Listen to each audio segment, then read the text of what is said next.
chama já consome a crosta bruta que é só terra de pé.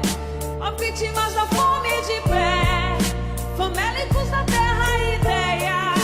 A chama já consome a crosta bruta que é só terra. Se for pra me morrer e ter que nascer de novo, eu prefiro ser novamente o que eu sou. Por isso eu vou escrever na minha própria história, entre pedras e espinhos que no caminho rola. No núcleo do meu crânio algo me perturba, meu coração em conexão.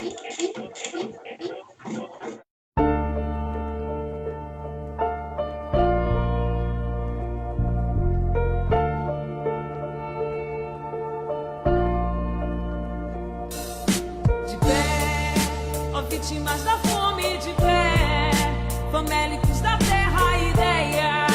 A chama já consome a crosta bruta que é só terra de pé.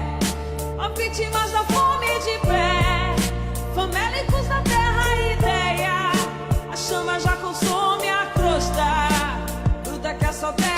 Se for pra me morrer e ter que nascer de novo, eu prefiro ser novamente o que eu sou. Por isso eu vou escrever na minha própria história, entre pedras e espinhos que no caminho rola. No núcleo do meu crânio algo me perturba, meu coração em conexão com meus olhos me diz: vai à luta, pois teu povo é pobre e sofre. Se comover, qualquer um se comove, então mova-se pra ver se a coisa muda. A arte pela arte pra nós é surda e muda, não.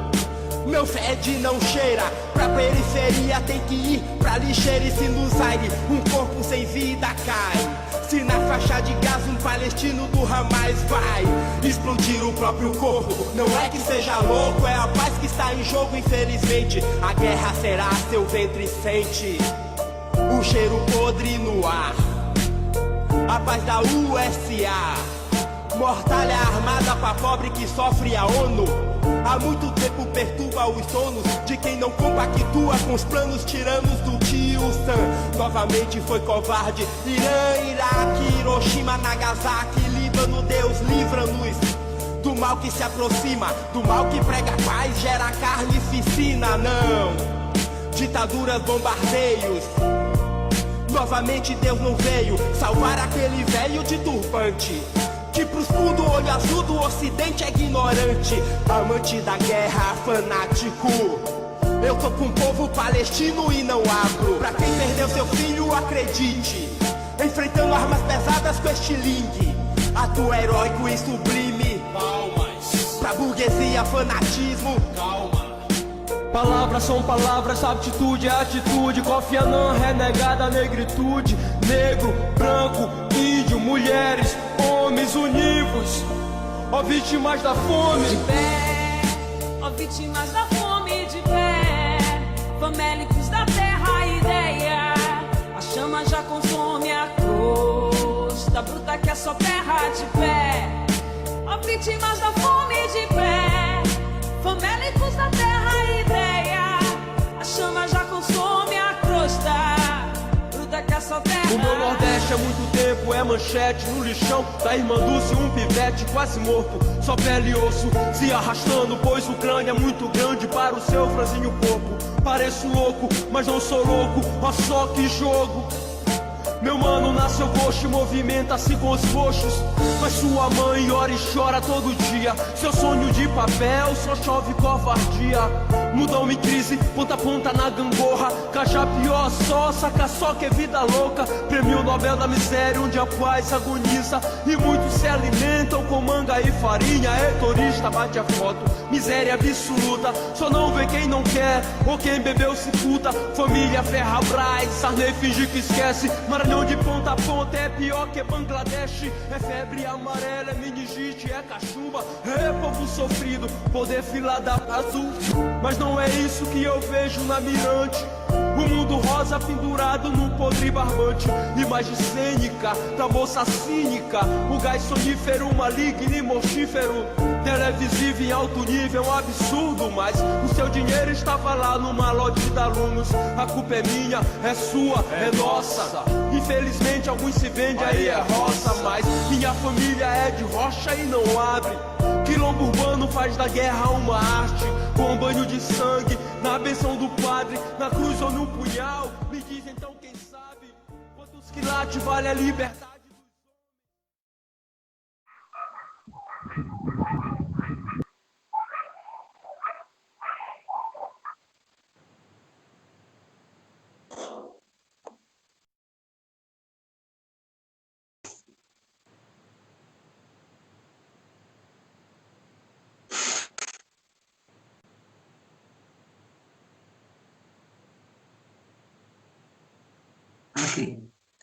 Salve, salve! Estamos aqui começando mais uma live do Luta Popular, hoje falando sobre a cultura nos tempos de pandemia. E vou apresentar aqui os nossos convidados. Eu sou a Dani, sou militante do PSTU e sou do Luta Popular São Paulo. A gente está aqui hoje para fazer essa conversa com a gente com a Suzy, que é produtora cultural do Sarau do Binho e da Feliz, Feira Literária da Zona Sul, o NGO, do grupo Resistência do Gueto e também do Luta Popular São Paulo, a Magda, produtora cultural e fundadora do coletivo Empodere-se Nego, e do Luta Popular São Paulo, e com Hertz, professora aí do município de São Luís do Maranhão, dirigente do PSTU, militante do movimento Hip Hop Quilombo Urbano. Valeu, gente, muito agradecida aí pela participação de todos vocês, é um prazer imenso tê-los aqui, e vou apresentar um pouquinho aqui só da dinâmica, como é que vai ser. A ideia é a gente fazer 3 blocos. Primeiro bloco, eu vou fazer uma pergunta para cada um de vocês. Segundo bloco, aí a gente vai abrir para umas perguntas da internet, então quem tiver aí já curte, comenta, compartilha. Quem quiser fazer perguntas aí, estamos abertos, vai ficar para o segundo bloco. E um terceiro bloco aí de considerações finais, e a gente vai ter algumas intervenções aí musicais no meio, tá bom? Então, queria começar aí com a Suzy, já vou para a pergunta. Suzy, prazer imenso tê-la aqui. Queria te perguntar o seguinte, como é que você e os trabalhadores da cultura, que já viviam em condições precárias de trabalho, como é que estão se virando aí durante a pandemia? E queria saber se há alguma articulação entre os grupos culturais da periferia, para se ajudar mutuamente, se o Sarau do Binho, a Feliz estão fazendo iniciativas desse tipo, se quiser já divulgar, passar aí, se tiver conta, só a letra aí.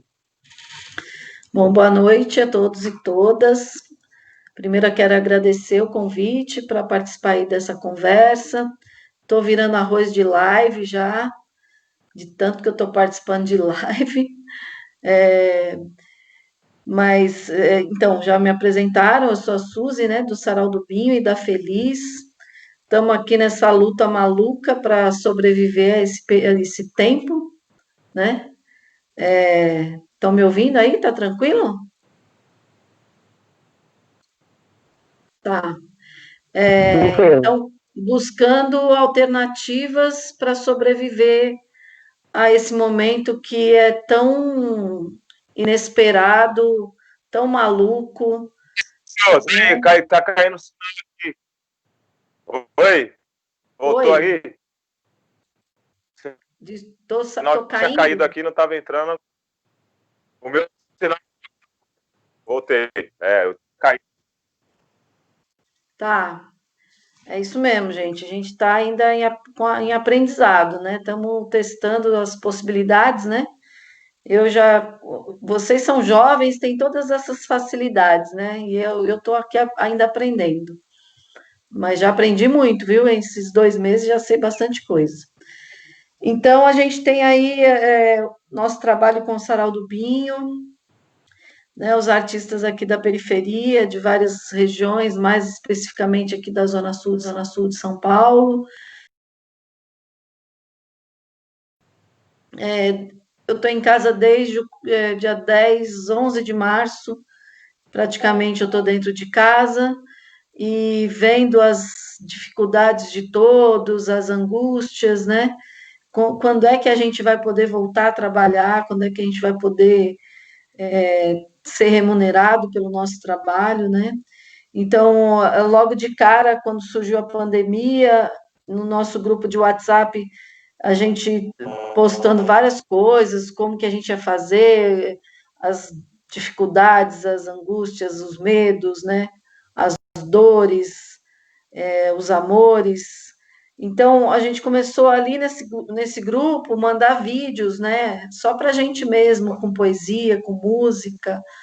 E essa coisa dos vídeos, eu acabei lançando uma hashtag chamada hashtag Sarau em Tempos de Corona, que muita gente começou a usar essa hashtag, pessoas me mandavam mensagem perguntando se poderiam utilizar essa hashtag, e essa coisa se ampliou, né?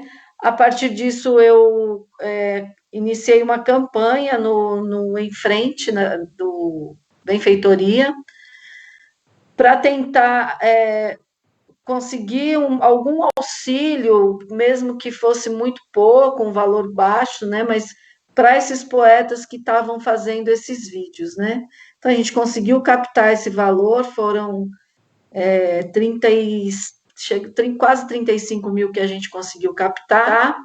O número de poetas, de artistas cresceu muito, a princípio seriam 25 pessoas beneficiadas, isso depois já subiu para quase 50 pessoas. Então, publicando esses vídeos com essas músicas e poesias na página do Sarau do Binho, né? Foi uma maneira que eu encontrei para dar uma ajuda que fosse, né? Porque nesse momento, às vezes, R$ 200 você consegue comprar um gás, fazer uma feira, pode parecer nada, mas já ajuda, né? E eu sou uma pessoa muito da ação, eu não fico esperando muito as coisas acontecerem, eu parto para a ação mesmo, eu vou pedindo, eu vou cavando alternativas e oportunidades para poder ir suprindo essas necessidades dessas pessoas, né? Então, eu comecei também com as cestas básicas, a princípio, para auxiliar esses artistas, esses trabalhadores aqui da cultura, e aí essa coisa se ampliou, porque eu faço isso na minha casa, eu estou diabética, espero não ficar eternamente diabética, mas nesse momento eu estou diabética. Então, eu atendo as pessoas no portão, e aí eu comecei a pedir, né? Pedia para os amigos, para as instituições parceiras, porque as ONGs normalmente ganham em quantidade maior, né? E aí um me dava 10 cestas, outro me dava 20. Eu sei que com isso eu já doei mais de 400 cestas aqui no meu portão. Só hoje acho que eu doei cerca de 30 cestas básicas aqui. E o tempo todo eu estou atendendo essas pessoas. Às vezes eu penso que eu quero parar porque eu não consigo mais trabalhar com outras coisas. Mas quando eu vejo as histórias e ouço as histórias das pessoas que vêm aqui no meu portão, eu vejo que não dá para parar, porque a fome não está parando, sabe? Cada dia eu sinto que essa situação vem piorando, né?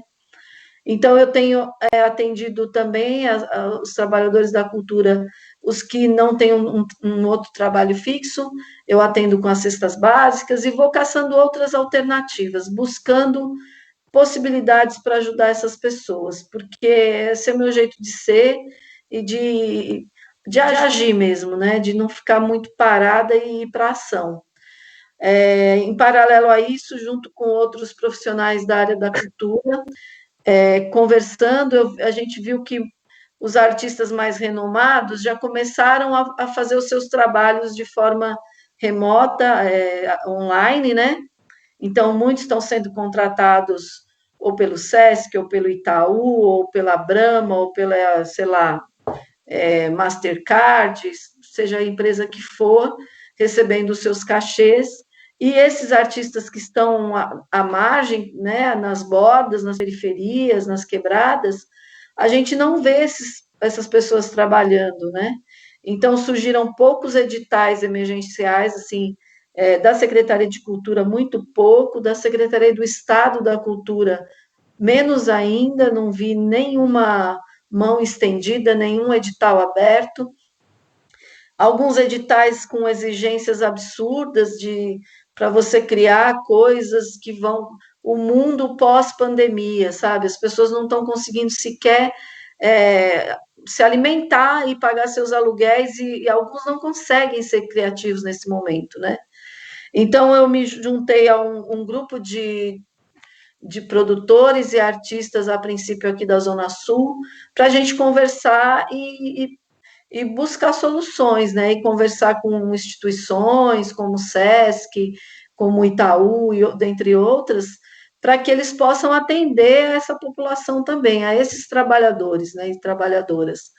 Então, nós tivemos algumas reuniões, esse grupo se ampliou para outros coletivos de outras regiões da cidade, conseguimos já fazer 2 reuniões com gerência do SESC, para propor soluções para isso, né? A gente criou um selo chamado Quebradas em Rede, que a gente sugeriu para o SESC que deem uma atenção quando chegarem propostas que estão usando este selo. A gente ainda não fez a divulgação disso, porque nós ainda não tivemos uma resposta do SESC.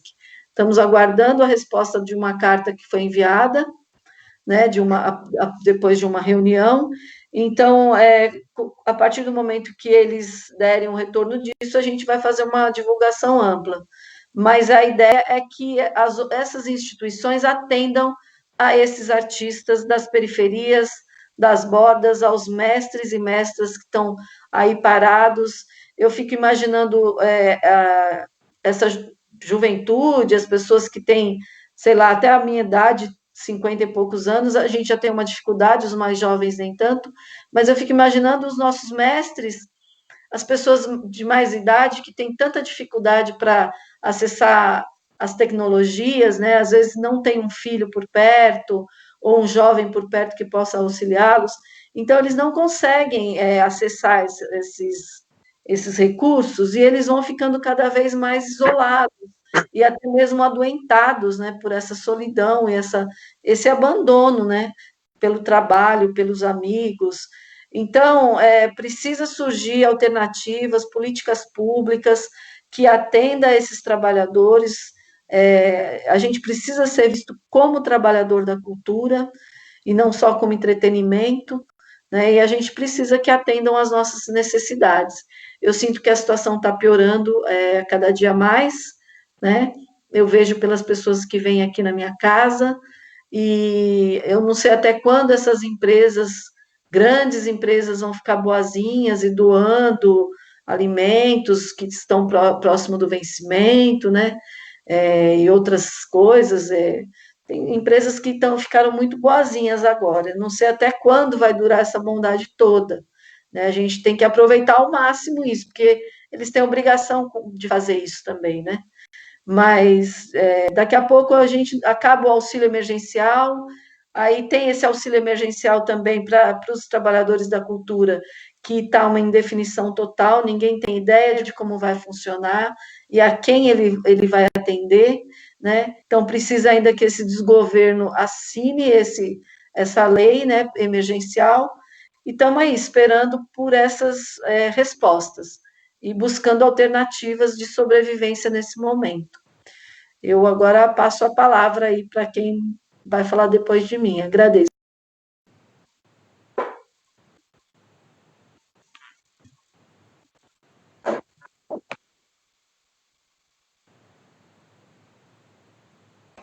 Quem vem agora?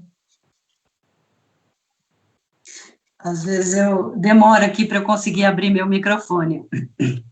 Suzy, obrigada, viu? Pontualíssima na sua fala, super pontual.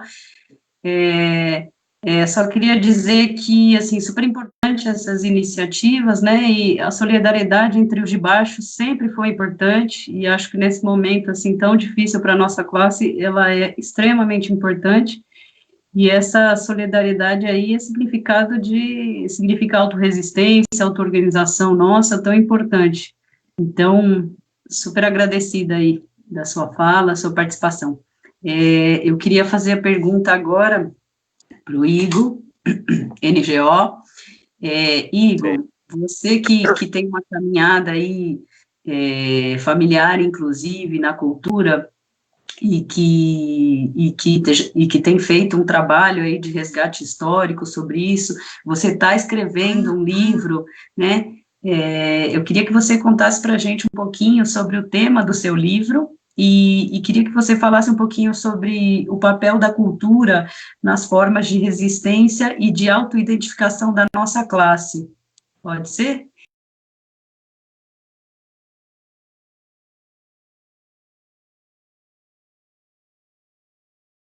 Vocês aí, saudade grande, e estamos aí, né, se renovando e se reinventando nesse momento que a gente está vivendo agora e tal, né?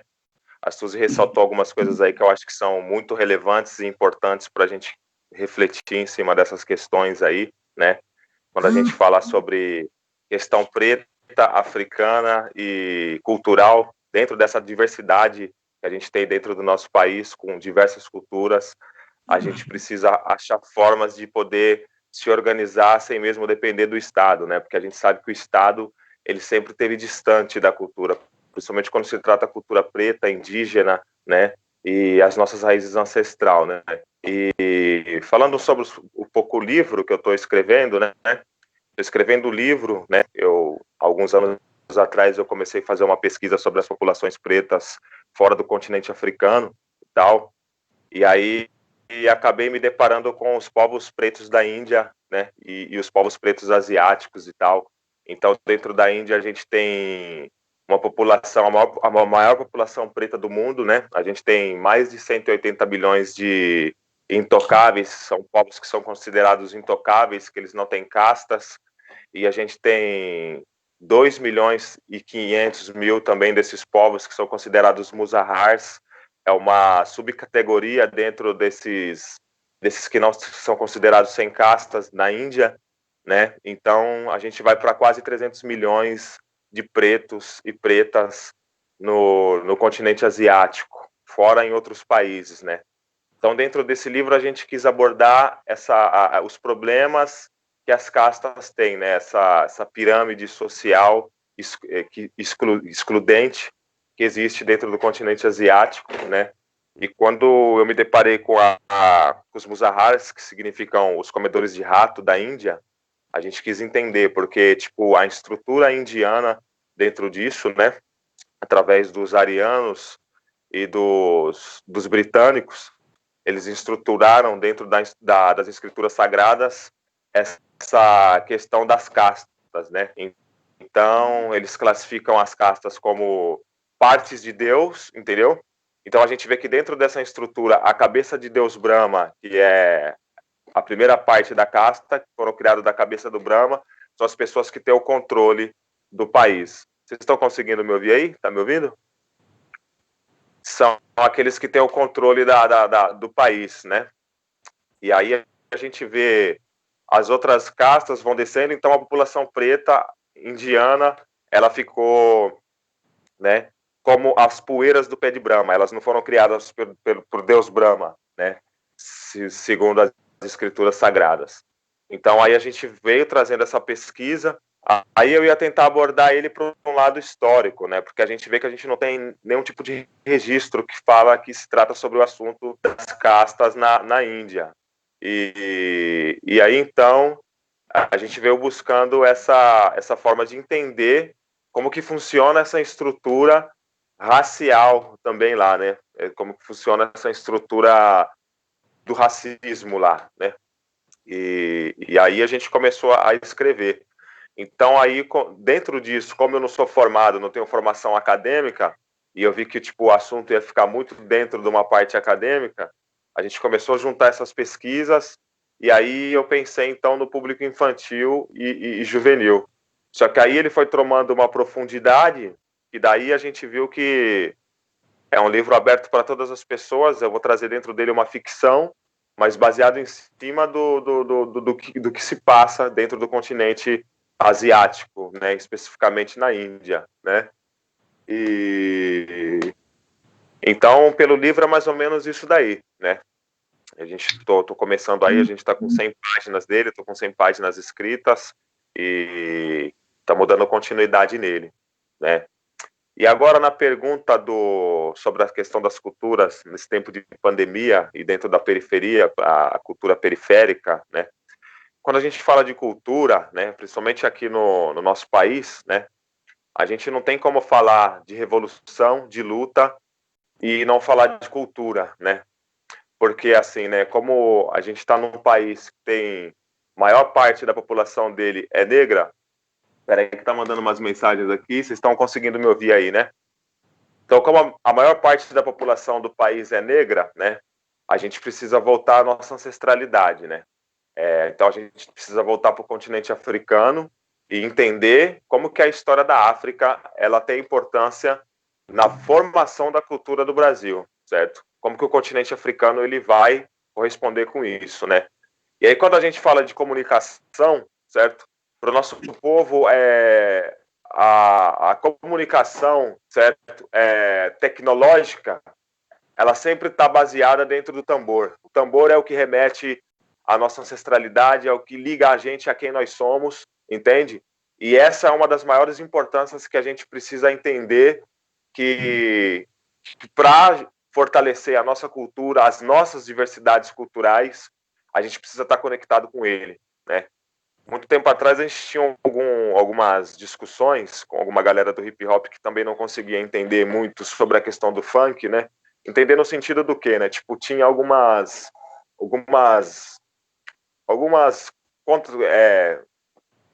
não conseguiam entender porque tipo que o funk ele fala muito sobre ostentação, fala muito sobre, né, o sexualismo, todas essas coisas e tal. E a gente discutia muito isso, né? Porque a gente falava que, tipo assim, por mais que a molecada esteja falando alguns temas que a gente pode não concordar, certo? É o nosso povo que está falando, certo? O nosso povo está falando o que eles vivem, o que eles pensam e o que eles acham que eles precisam, sabe? E aí a gente para ver, né? Como consegue ecoar o funk, porque a batida dele é totalmente uma ramunha do candomblé, por exemplo, entendeu? Para você ver como que o tambor ele está totalmente conectado com a gente, né? Entende? E a cultura, ela por si própria, ela se remonta, ela se renova, ela se transforma e ela vai se organizar de uma maneira natural, entendeu?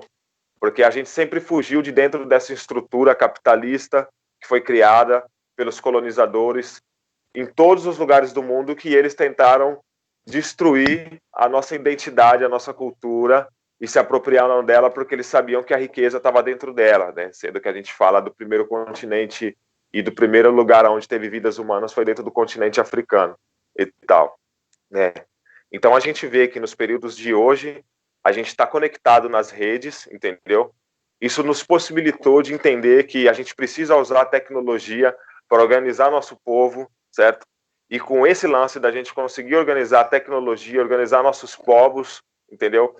A gente consegue entender que a gente pode construir um mundo mais do nosso jeito, assim como dizia Zumbi dos Palmares, entendeu? A gente pode construir um mundo sem depender do Estado, entende? A partir do momento que a gente se organiza. E eu acho muito legal que nos dias de hoje a gente tente refletir um pouco mais sobre a questão cultural dentro disso tudo, dentro dessa história, porque ela é uma peça fundamental para que as coisas aconteçam, entendeu? Quando a gente fala de religiosidade, quando a gente fala de espiritualidade, quando a gente fala de tudo isso que remete à nossa raiz ancestral, a gente consegue comparar as semelhanças que a cultura dos povos originários aqui do nosso país e do povo africano, e nós negros, pretos, pardos aqui do Brasil, temos em semelhante, né? Tanto é que a Umbanda, ela é elaborada por uma entidade espiritual indígena, né? Caboclo Sete Encruzilhadas, que incorpora que precisava dizer para os parentes daqueles ex-escravizados que estavam no plano espiritual que precisava passar algo para eles. Então surge a Umbanda no meio dessa diversidade, no meio de toda essa diversidade cultural que a gente tem no nosso país. E eu acho que é isso, né, Dani? Eu acho que é isso. Um dos caminhos que a gente precisa entender é que terra, semente, criança, tecnologia, a gente precisa ter todos os cuidados possíveis com todas essas questões e que vai ligar tudo isso para o nosso povo, para a nossa revolução, para desestruturar esse capitalismo que massacra, que destrói, e é o tambor. O tambor vai conectar nosso povo a quem realmente somos, né? Eu acho que é mais ou menos isso daí. Ô, Igor, obrigada, viu? O pessoal aqui que está assistindo e está comentando, está pedindo uma palhinha aí. Você podia fazer uma música para gente? Vamos fazer sim, vamos fazer sim. A gente está vivendo um período meio complicado aí nos dias de hoje, né? A gente sabe que a gente está enfrentando o pior governo do mundo aí, né? Diante do fascismo, diante do nazismo aí, né? Tentando escancarar o nazismo novamente aí, né? E trazendo aí pontos para destruir mesmo nossa cultura aí. A gente vai fazer um som que ele chama Revida que é Tiro. A gente fez ele o ano passado e tal, porque revida que é tiro no sentido de que a gente precisa revidar porque é tiro para cima de nós, entendeu? A gente não pode ver mais nossos irmãos, nossas irmãs preto, indígena, perdendo suas terras, morrendo aí nesse genocídio brutal. Então vamos ver o que sai aqui. Vou tentar soltar o fone para ficar mais de boa.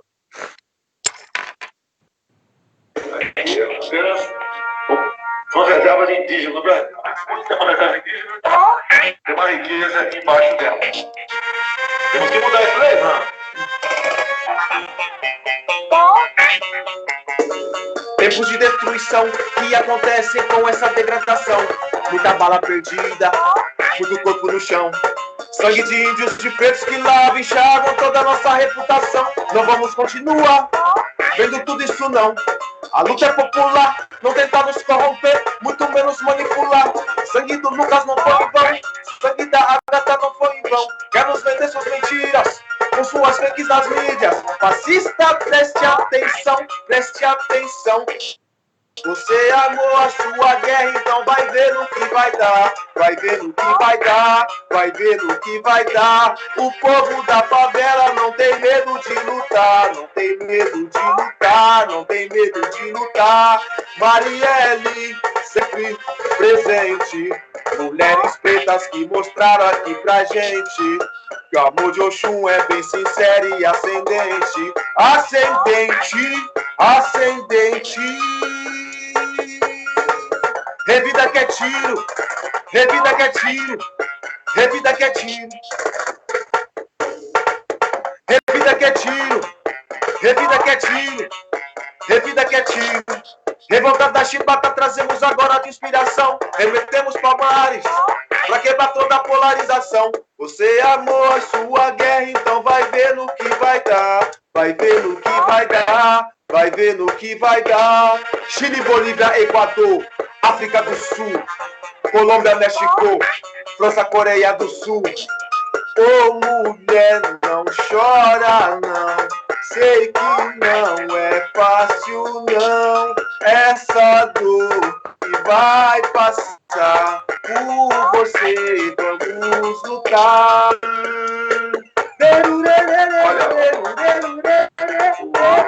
Marco descendente. A ilha lá pesava 7 arroz. Não fazem nada. Revida que é tiro, revida que é tiro, revida que é tiro. Revida que é tiro, revida que é tiro, revida que é tiro.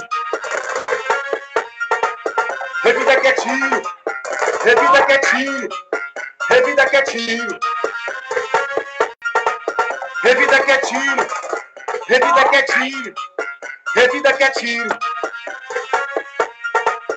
Revida que é tiro, revida que é tiro, revida que é tiro. Revida que é tiro, revida que é tiro, revida que é tiro. É, mais ou menos isso aí, Dani. Foi que foi, Pô. Valeu, Igor. Tamo junto, mulher, é nóis. Da hora, tem vários comentários aí na live. curtindo aí a sua intervenção. Tem gente falando assim, você diz que não é formado, você é um intelectual. Quem dera. Valeu, Igor. Valeu mesmo. Nóis. Tamo Valeu, junto. obrigado. É nóis. Magda, vamos nós agora?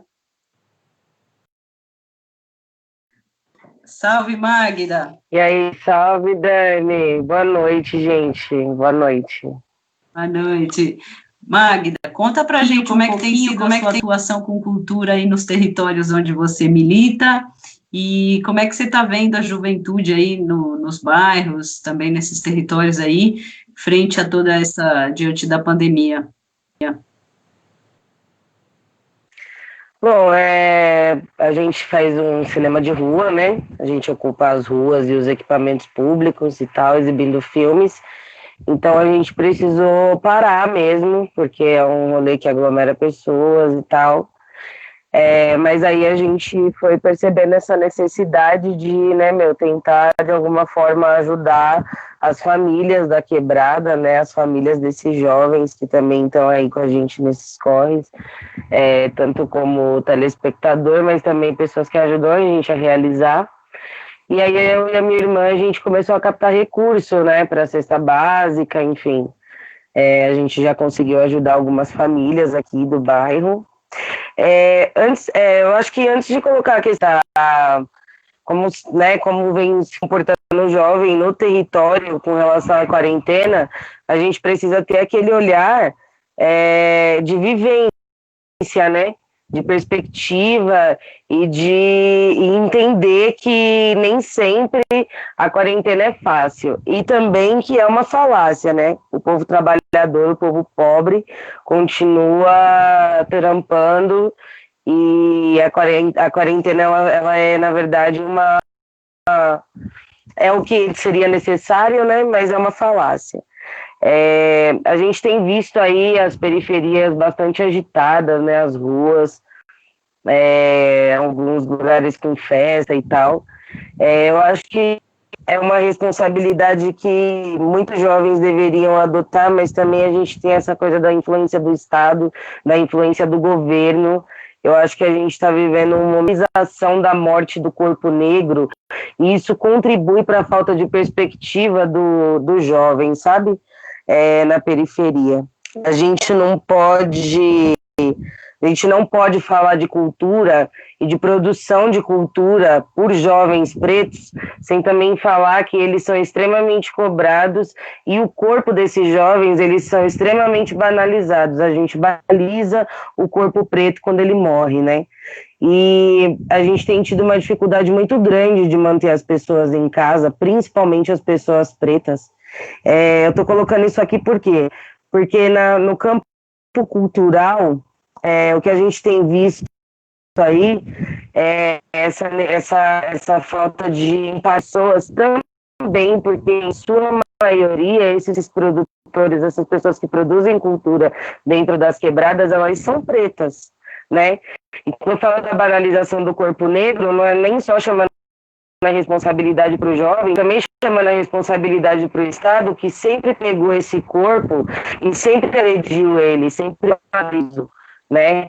E aí quando você me pergunta qual tem sido a questão do jovem dentro do território, a gente está vendo que as quebradas elas estão agitadas e isso levantam várias questões, mas vamos falar sobre a agressão dessas pessoas que estão dentro de casa nesse momento. Primeiro que a gente tem aí a falta de grana, né? Nós caíram. Depois a gente tem várias situações cotidianas, né, de territorialidade. Então, adolescente que está sofrendo abuso que a gente não sabe, ou aquela família que é um pouco mais agressiva. A gente tem as escolas que tem um projeto de ensino durante a quarentena que é adequado para que, né, dali se crie um compromisso, ou só a quebrada que não aderiu à quarentena, né? Eu acho que é todo esse sistema que banaliza o corpo preto e deixou tudo a Deus dará para que a gente pudesse resolver. Acho também que uma coisa que está funcionando muito, e por parte da cultura também, eu acho que Isso é uma maioria, assim, que é a coisa da autogestão, né? De como a gente conseguiu se organizar para conseguir se mobilizar e ajudar algumas famílias. Então, a gente tem a Suzy que está num bairro, eu estou aqui no Capão Redondo, tem o Igor, e, mano, mais um monte de gente, um monte de coletivos, Paraisópolis, a galera da cultura, incrível o trabalho que eles têm feito de autogestão. E eu acho que é um recado para a periferia virar. Infelizmente, a gente precisa fazer isso, porque o Estado e o governo desse país, eles não querem saber, né, dessas pessoas que não são do trabalhador. Eu acho que é isso, assim. Foi o tempo?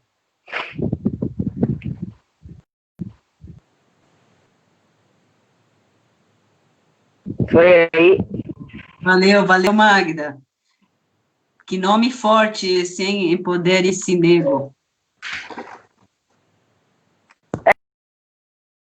Né? Na verdade, vem de empodere-se, nego. Tá mesmo? O nego se empoderar mesmo, se encontrar, né? Achar o seu espaço, observar o seu espaço, entender como ele cria perspectiva a partir da geografia dele, né? Da territorialidade, da identidade.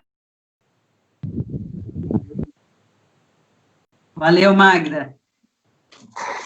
Hertz, vamos nós aqui. O Hertz, a pergunta que eu queria fazer para você tem a ver com essas manifestações aí que tem acontecido aí nas últimas semanas e que aconteceram aí em protesto aos episódios de racismo aqui e nos Estados Unidos, né? E também em protesto aos atos autoritários do governo, em protesto à falta de medidas efetivas de combate à pandemia. A gente viu aí várias figuras de referência da cultura, do rap, se manifestando sobre ir ou não ir a esses protestos, né? A gente queria saber um pouquinho da sua opinião com relação a isso, e queria que você falasse um pouquinho sobre o papel da cultura em geral e do rap em particular nessas lutas. Salve, salve, boa noite aí a todos, parabéns aí à Luta Popular por estar organizando essa discussão, salve Magda, salve Dani, salve meu irmão Igor, salve Suzy também, que eu tive a oportunidade de conhecer quando eu estive em São Paulo aí, na casa do Binho, satisfação total. Eu acho que é o seguinte, uma coisa que eu acho que a gente tem que compreender é a responsa que está colocada sobre nossos ombros, entendeu? É muito grande. São Paulo hoje, os dados aí que ontem, e isso é defasado, foram mais de 430 pessoas que morreram por Covid-19 em São Paulo. Isso aí depois de 4 meses de pandemia aí na área de vocês. Desceu dos condomínios de luxo para quebrada, já era, libera geral, é genocídio, é o que a Magda falou ainda há pouco, assim, é banalização dos nossos corpos, é banalização dos nossos mortos. No Rio de Janeiro, aí, só nesses primeiros 6 meses aí, foram mais de 700 pessoas que foram assassinadas pela polícia em plena pandemia. Em plena pandemia. Tem mais de 5 milhões, quase 5 milhões aí de pessoas que vivem em torno aí das práticas artísticas e culturais, em lugar fechado, em lugar aberto aí, que estão sem ter de onde tirar.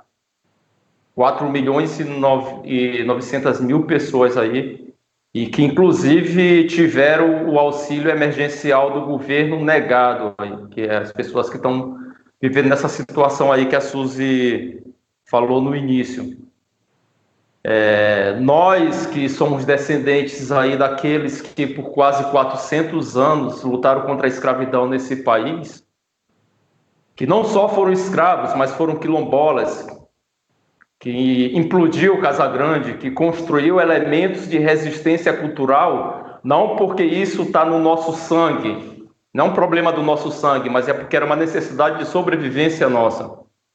Nós que resistimos aí a uma tentativa de genocídio do nosso povo logo após a abolição da escravidão, que era o projeto do Estado brasileiro, fazer com que esse país fosse um país de branco, porque para eles o subdesenvolvimento desse país era porque tinha preto demais, então tinha que eliminar completamente. Nós resistimos a isso aí, entendeu? A nossa cultura, ela é expressão também da nossa existência, da nossa sobrevivência. Os terreiros, por exemplo, eram verdadeiros hospitais comunitários, porque nosso povo não tinha acesso à saúde.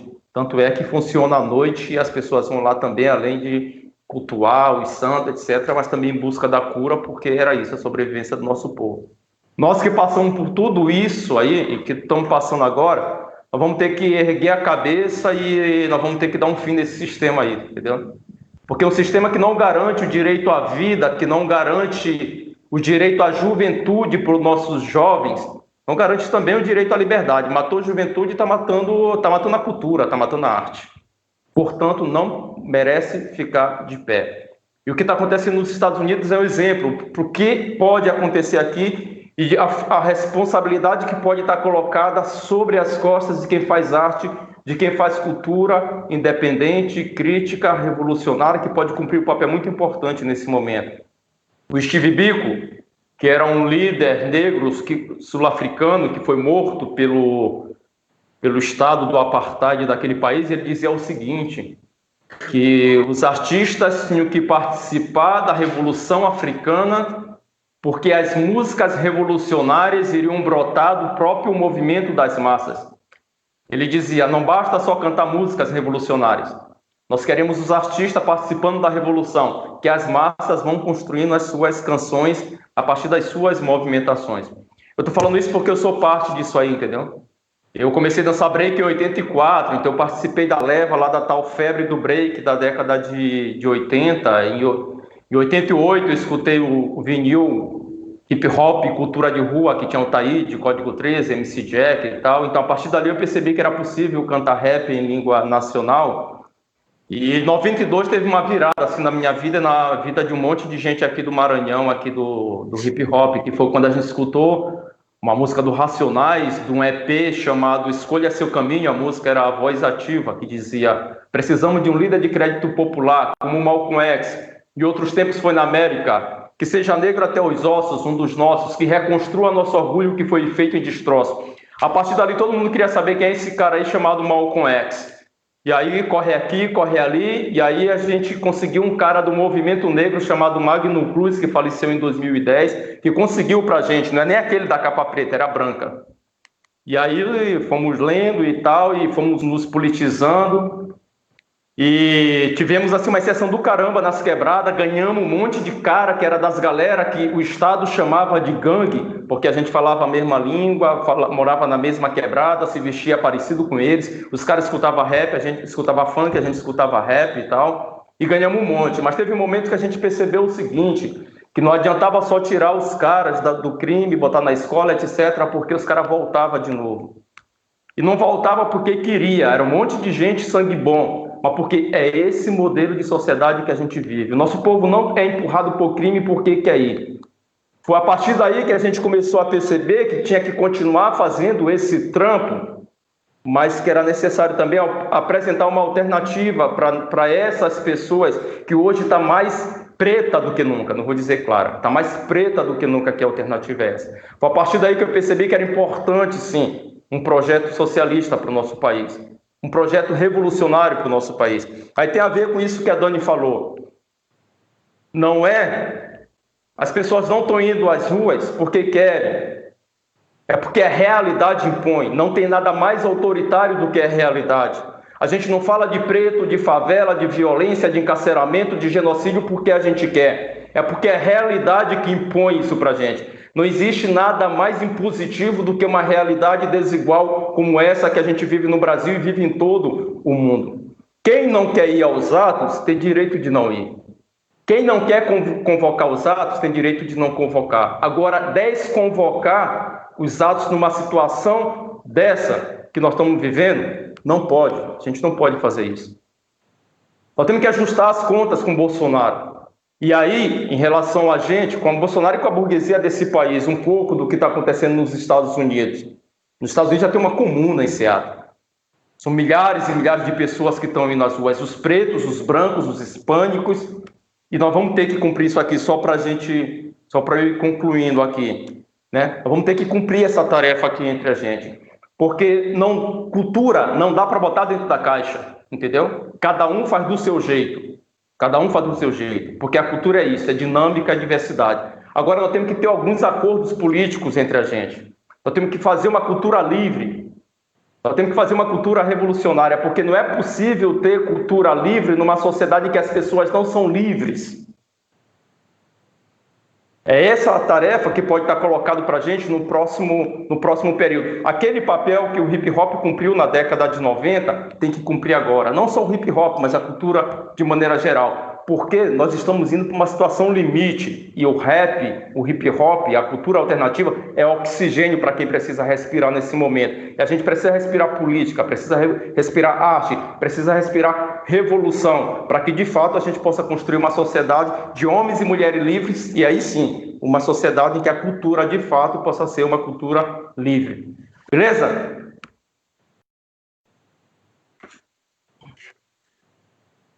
Valeu, Hertz. Valeu mesmo.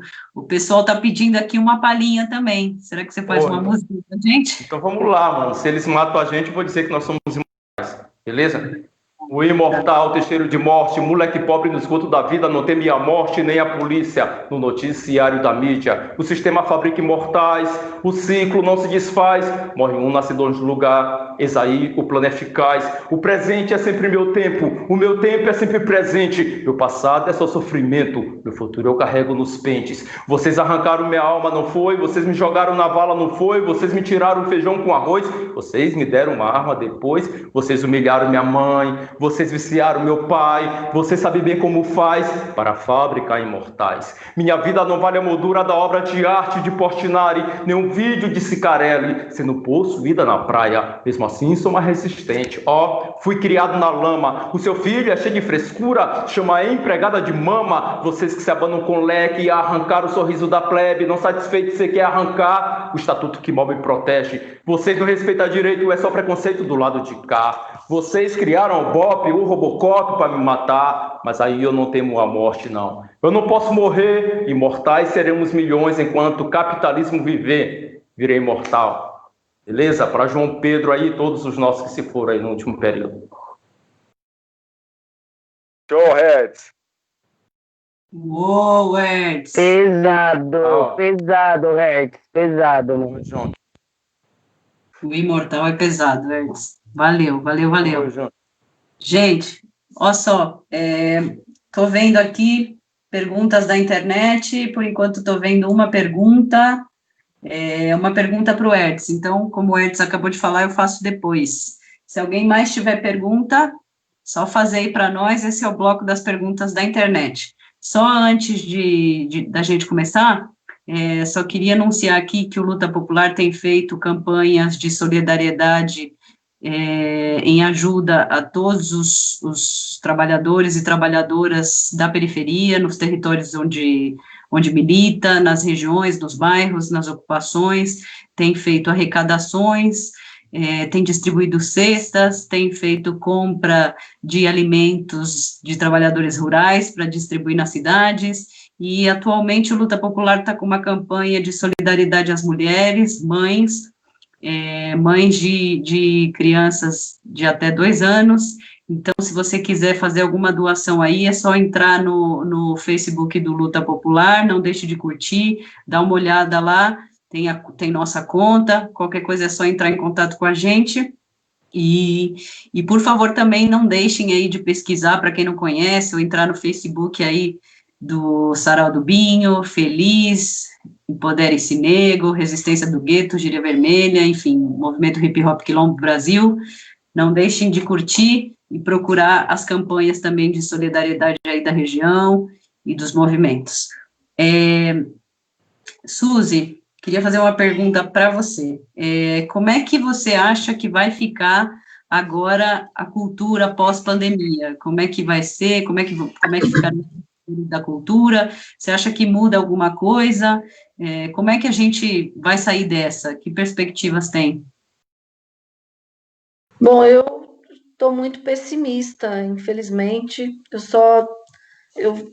Eu acho que até para o final do ano que vem, sendo ainda otimista, eu acho que não volta ao normal. A gente teria uma feira, a Feliz, que a gente realiza todo ano no mês de setembro, e a gente já optou por fazer a Feliz de forma online, porque a gente não imagina que em setembro a gente já possa ter aglomeração de pessoas, e eu vejo que as pessoas que tinham ainda alguma pequena reserva, então já esgotou essa reserva, muita gente está com seus aluguéis atrasados, muita gente já ficando sem a internet, né?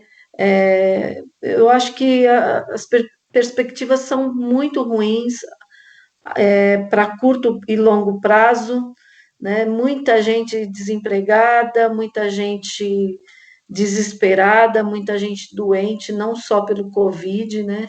As pessoas trancadas em suas casas, os que estão tentando fazer a quarentena, né? Às vezes em cubículos, em espaços pequenos que não tem condições nem de pegar um sol, ou, né, de encontrar amigos, de poder dar abraços, né? A gente vendo essas notícias horríveis todos os dias nos telejornais, né? Os jovens sendo mortos, assassinados pela polícia, por essa polícia maldita, os jovens negros sofrendo toda a consequência desses políticos, dessa política que nós temos aqui, né? Desse racismo, desse fascismo também. Então, eu não sou positiva com relação a essas mudanças para tão logo. Eu acho que a gente vai ter que criar forças e alternativas e cada vez mais tentar ajudar essas pessoas que estão desamparadas, né? Quem tem uma reserva de dinheiro ou quem tem um trabalho garantido, poder estender a mão para alguém que está do seu lado, de alguma forma, poder ajudar de alguma forma. Mas é isso, principalmente os trabalhadores da cultura, acho que vão ser os últimos a voltarem com seus trabalhos, né? Porque a gente não imagina os teatros, os cinemas, né? Os teatros de rua. Eu até acho, por exemplo, continuam acontecendo muitas atividades culturais nas favelas, né? Os funks, os encontros, os jovens estão se encontrando. Eu acho que muita gente não está preocupada com isso, mas eu acho de uma grande irresponsabilidade, por exemplo, um grupo de teatro e fazer uma apresentação numa praça, num espaço público, onde vai aglomerar pessoas, mesmo que essas pessoas não estejam preocupadas. Eu acho que a gente tem que ser responsável e ficar em casa até que essa doença realmente tenha um controle. Então, tão logo eu acho que essa situação não se resolve para a gente.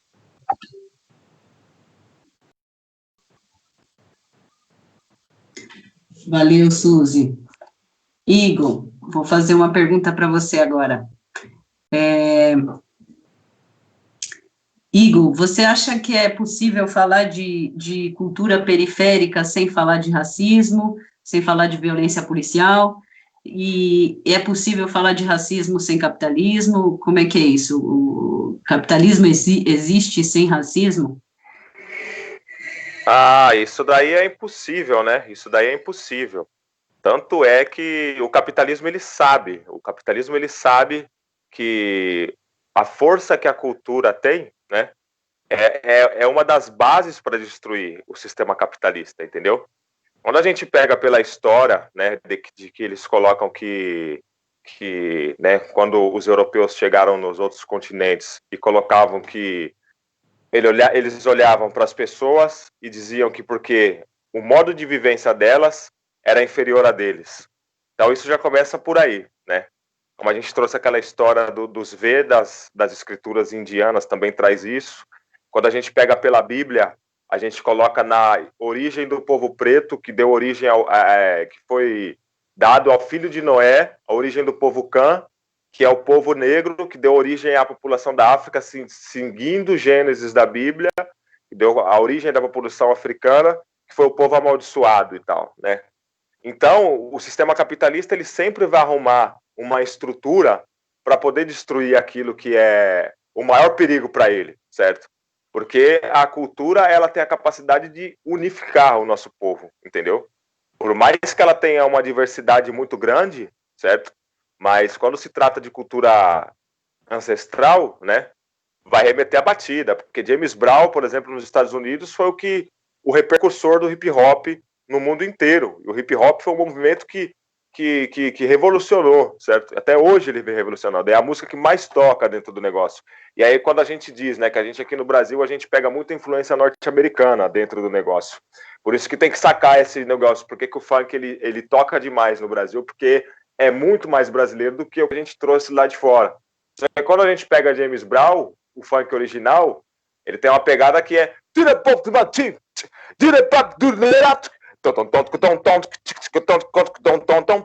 isso é Fela Kuti, mano.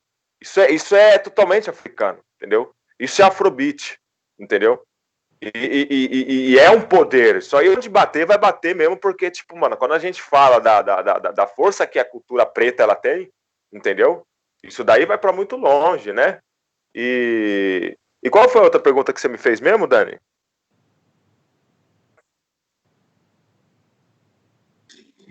Se é possível falar de cultura periférica sem falar de racismo e violência policial?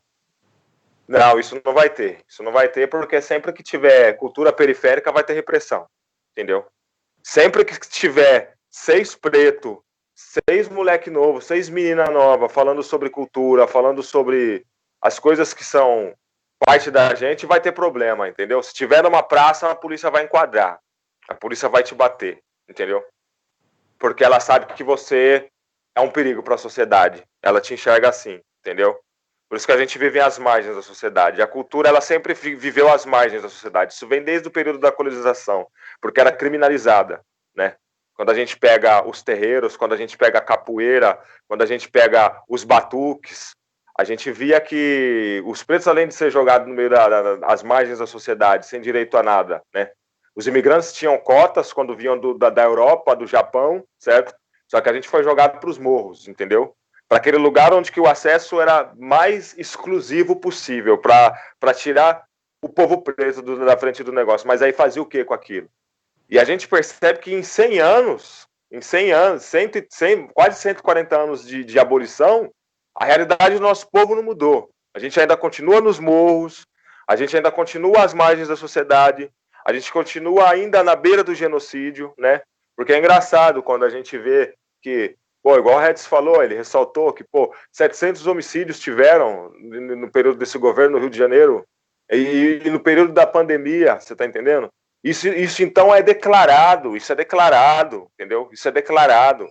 E isso acontece dentro dos lugares aonde a nossa cultura está presente, aonde a nossa identidade está presente, né? Dentro dessa diversidade, dentro de todas essas modos de pensar, né, de raciocínio, mas está tudo inserido, porque você pega o baião, maracatu, o jongo, maculelê, capoeira, candomblé, o rap, o funk, é tudo voltado em cima do que é o que remete nós, entendeu? É tudo voltado em cima do que remete nós, e vai ter repressão sempre em cima do nosso povo, entendeu?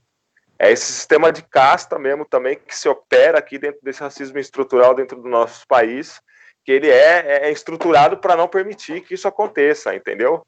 Então vão falar pra gente que vão demonizar tudo, vão demonizar. Se eles não conseguem destruir matando, se eles não conseguem destruir através de um genocídio, que eles sabem que isso é mais difícil, eles constroem através da manipulação, entendeu? Como Edir Macedo, Silas Malafaia.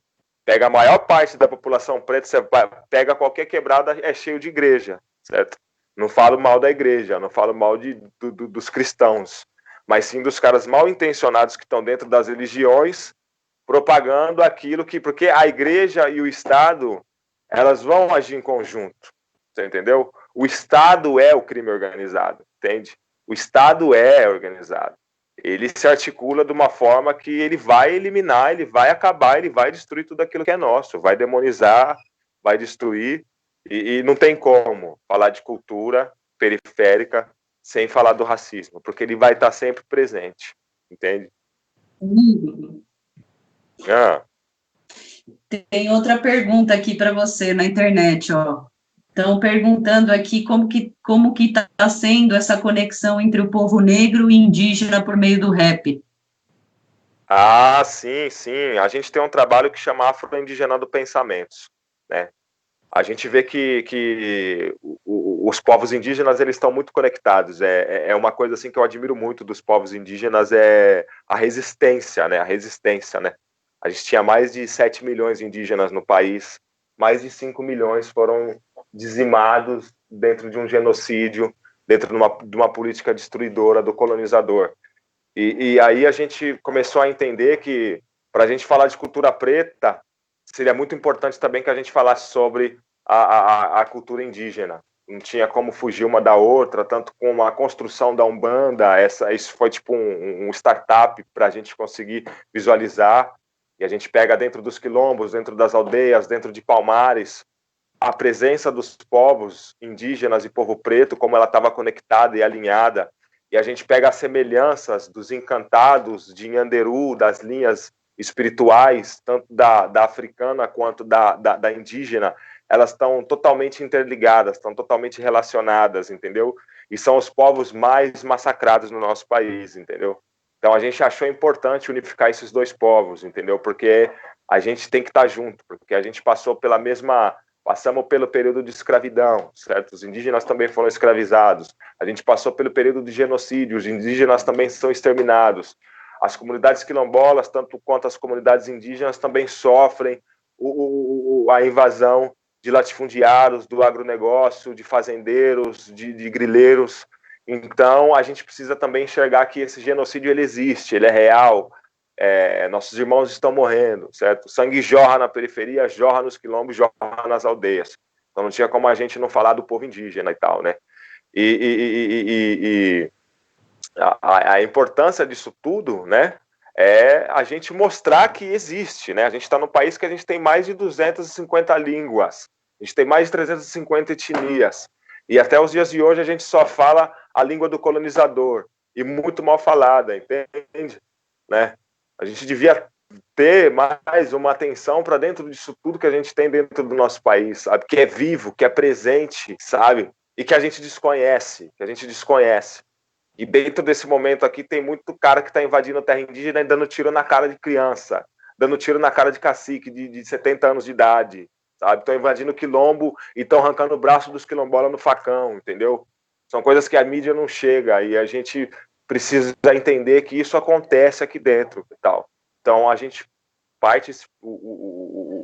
a ideia desse trabalho Afro-Indigenando Pensamentos é isso, afro-indigenar territórios. Afro-indigenar territórios, entendeu? Plantar a semente afro-indígena na consciência do nosso povo, entende? Valeu, Igor. Super importante essa conexão. Magda, tem uma pergunta aqui para você pela internet, chegou pela internet, duas pessoas pediram para você contar um pouquinho sobre a Batalha de Paraisópolis, e o pessoal de Minas quer conhecer melhor, e pediram para você contar um pouquinho como é que o Empodera-se Nego tem ajudado na organização da juventude. Bom, Paraisópolis não é a minha quebrada, né? Mas através do coletivo Desenrola e Não Me Enrola, eu conheci a Glória, que é a produtora de lá, Glória Maria. E aí a gente, né, enfim, a gente troca muito, né? O que acontece em Paraisópolis é que a cena cultural é muito grande, a cena do hip hop tem como representatividade essa batalha que coloca, que tem aquela coisa, né, da batalha de sangue e tal, mas eu acho que a galera é em propagar mesmo a questão da cultura preta, né, que é uma coisa que a gente já vê pouco, assim, vê pouco em outras batalhas de outros territórios, né. Tem o Instagram deles, que eu acho massa. Eu não faço parte do coletivo, né? É mais uma questão de troca mesmo entre o Empodera-se Nego e a Batalha do Paraisópolis.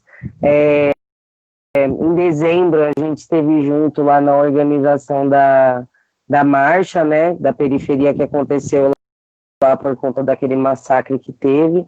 Eu acho que isso também fez com que a gente se conectasse um pouco com a realidade da galera de lá, que eu acho que é diferente da nossa, né? Porque aqui, querendo ou não, a gente tá meio aquilombado, assim, né? E lá não, lá é uma selva de pedra, né, mano? Você tá num lugar que definitivamente descarta qualquer possibilidade de humanidade para pessoa pobre e periférica, né?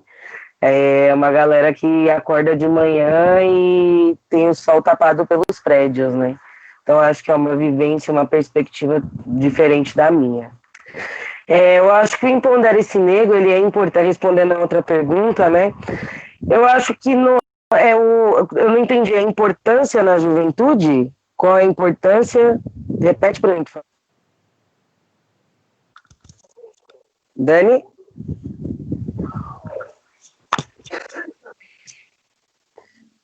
Acho que a pergunta é como é que ele ajuda como é que pode ajudar na organização da juventude? Eu acho que é isso, né? O Impondere-se Negro, ele surge da ideia de exibir filme na rua, né? E não só pegar aquele lugar como estético, é como questionador, né? Por que na minha quebrada não tem uma sala de cinema? Por que o acesso ao cinema ele precisa ser um rolê super caro? Por que uma mãe com 6 filhos dentro da não tem acesso ao cinema? Então, aí a gente já vem por toda essa questão do capitalismo, toda a questão de falta de representatividade por conta do racismo estrutural, e eu acho que o que a gente ajuda, a nossa influência, ela não é só estética, mas ela também vem no campo do pensar, né? Olha onde eu tô na minha rua, vendo um pôr do sol, assistindo um filme com uma puta representatividade, não só estética, mas uma linguagem que me coloca na posição de pensador, porque foi o que o Hertz e também o Igor colocou, né? A gente tem aí, quando a gente fala de cultura periférica, a gente está falando de uma cultura que ainda assim é marginalizada e estigmatizada, né? E quando a gente fala de estar, de ocupar os equipamentos públicos, a gente ainda é como se a gente estivesse invadindo um espaço que não é nosso.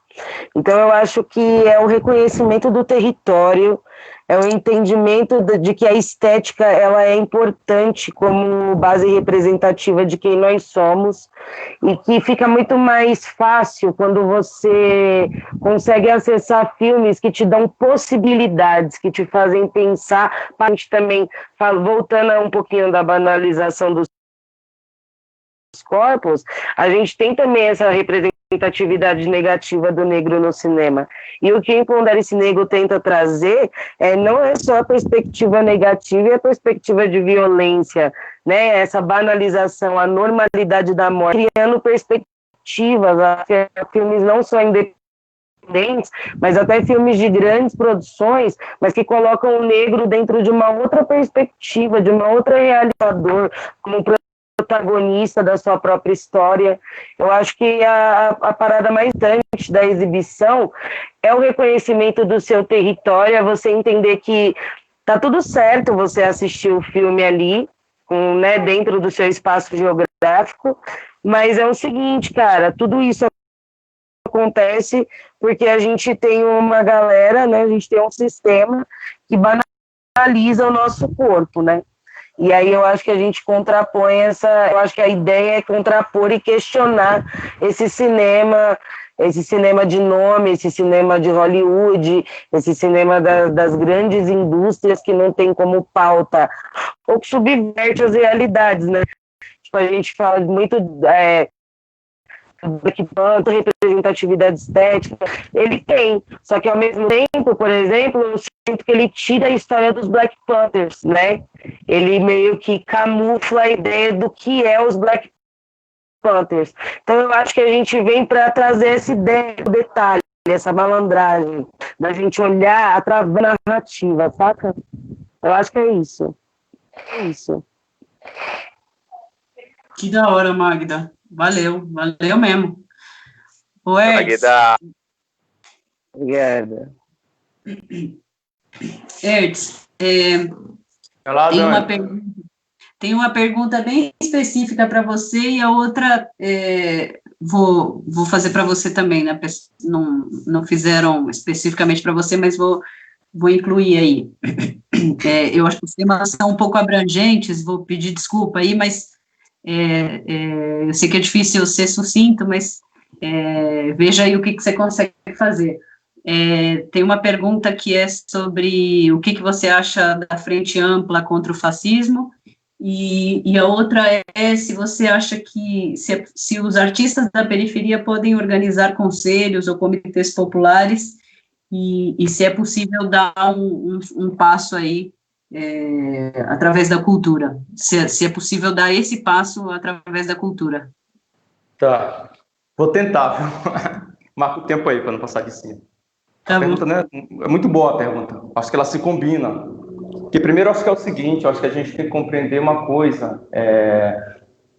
Muitos dos artistas são, além de artistas trabalhadores, são trabalhadores também de maneira geral. E muitos trabalhadores são artistas. E hoje a gente está enfrentando um governo que está pegando a nossa classe de conjunto e está levando para o abatedouro. O Bolsonaro é um governo genocida, promete fazer churrasco quando o número de mortos aparece de maneira astronômica. Eu estou falando isso pelo seguinte, eles estão muito divididos.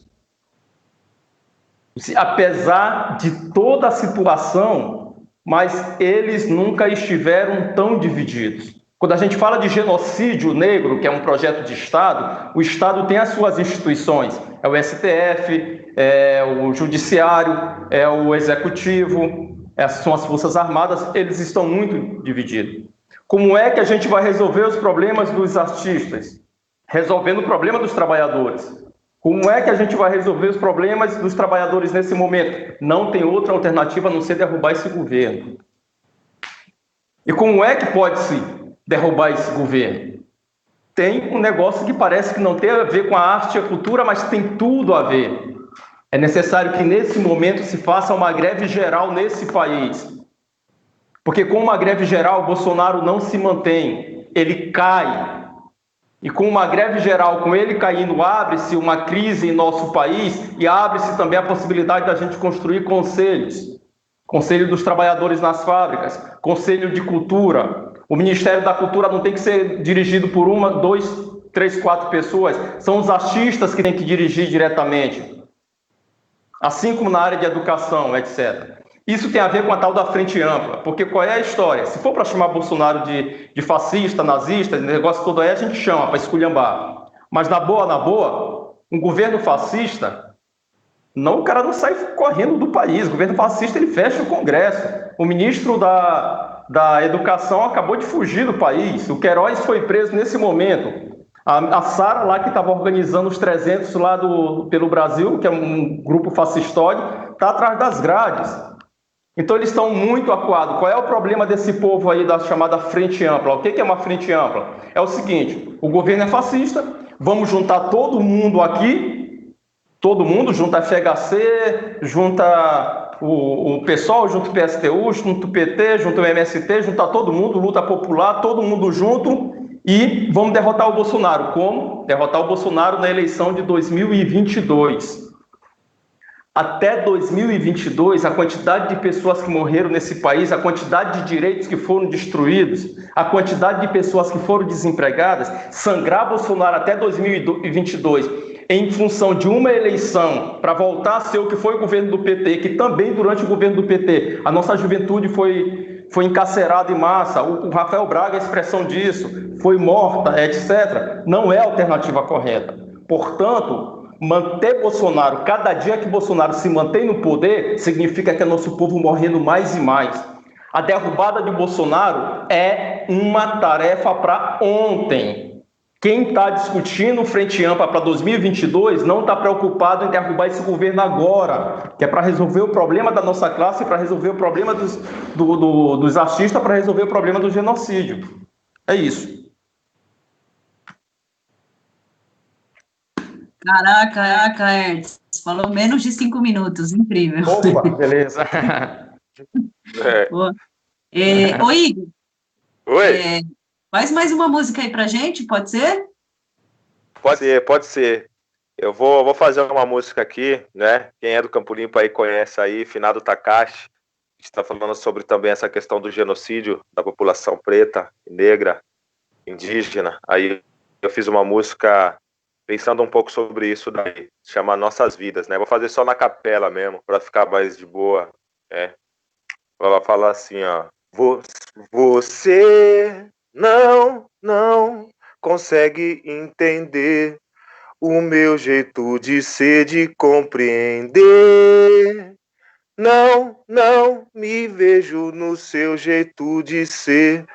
Me colocar às margens pra sobreviver. Esse seu jogo foi que condenou. O ódio em meu peito foi tu que plantou. Histórias de vidas você apagou. Não sei até onde vou ir, mas vou seguir. E sei que um novo dia vai surgir. E se eu partir daqui, sei que mais jovens vão surgir. Somos jovens, a mudança tá em nossas mãos. Estamos aqui para fazer transformação. Acredita na gente, em nós. Acredita na gente, em nós. Acredita na gente, em nós. Acha que eu vou te roubar, acha que eu vou me drogar. O dedo indicador que adora sempre condenar, julgar. Mas nossa luta não acaba, você nunca vai parar. Não vai parar. Podem tirar nossas vidas, mas a vida não vai parar.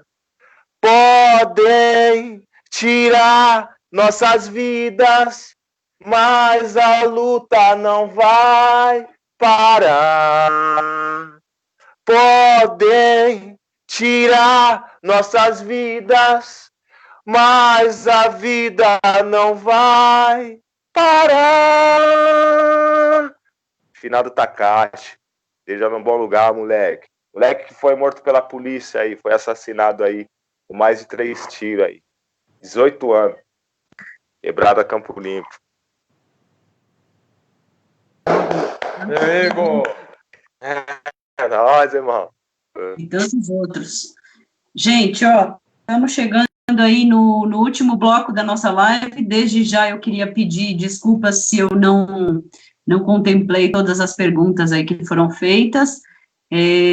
Aí esse último bloco é para a gente, uns 5 minutinhos aí, 5, 6 minutinhos para cada um, pode ser, para falar sobre as suas considerações finais, o que quiser falar, e se quiserem falar um pouquinho sobre quais são as saídas aí para a nossa classe, em geral, e em particular aí para os trabalhadores da cultura, frente a todo esse quadro aí que a gente apresentou na live. Pode ser? Se quiser começar pelo Igor, a gente faz Igor, Suzy, depois Hertz, Magda. Pode ser ao contrário, diferente. Pode ser? Tá, qual que foi sua pergunta? Que travou aqui, Dani? Eu não consegui ouvir a pergunta aí que você perguntou. A minha também travou. Para considerações finais e para vocês, se quiserem falar um pouquinho sobre quais, do ponto de vista de vocês, qual é a saída aí, qual é a saída para os trabalhadores, para a nossa classe aí em geral, e em particular para os trabalhadores da cultura, qual é a saída frente a todo esse quadro aí que a gente apresentou durante a live? Ah, legal. Eu acho que nesse momento agora, a gente está conseguindo visualizar com mais amplitude que é necessário a organização, né? O nosso povo, ele precisa se organizar.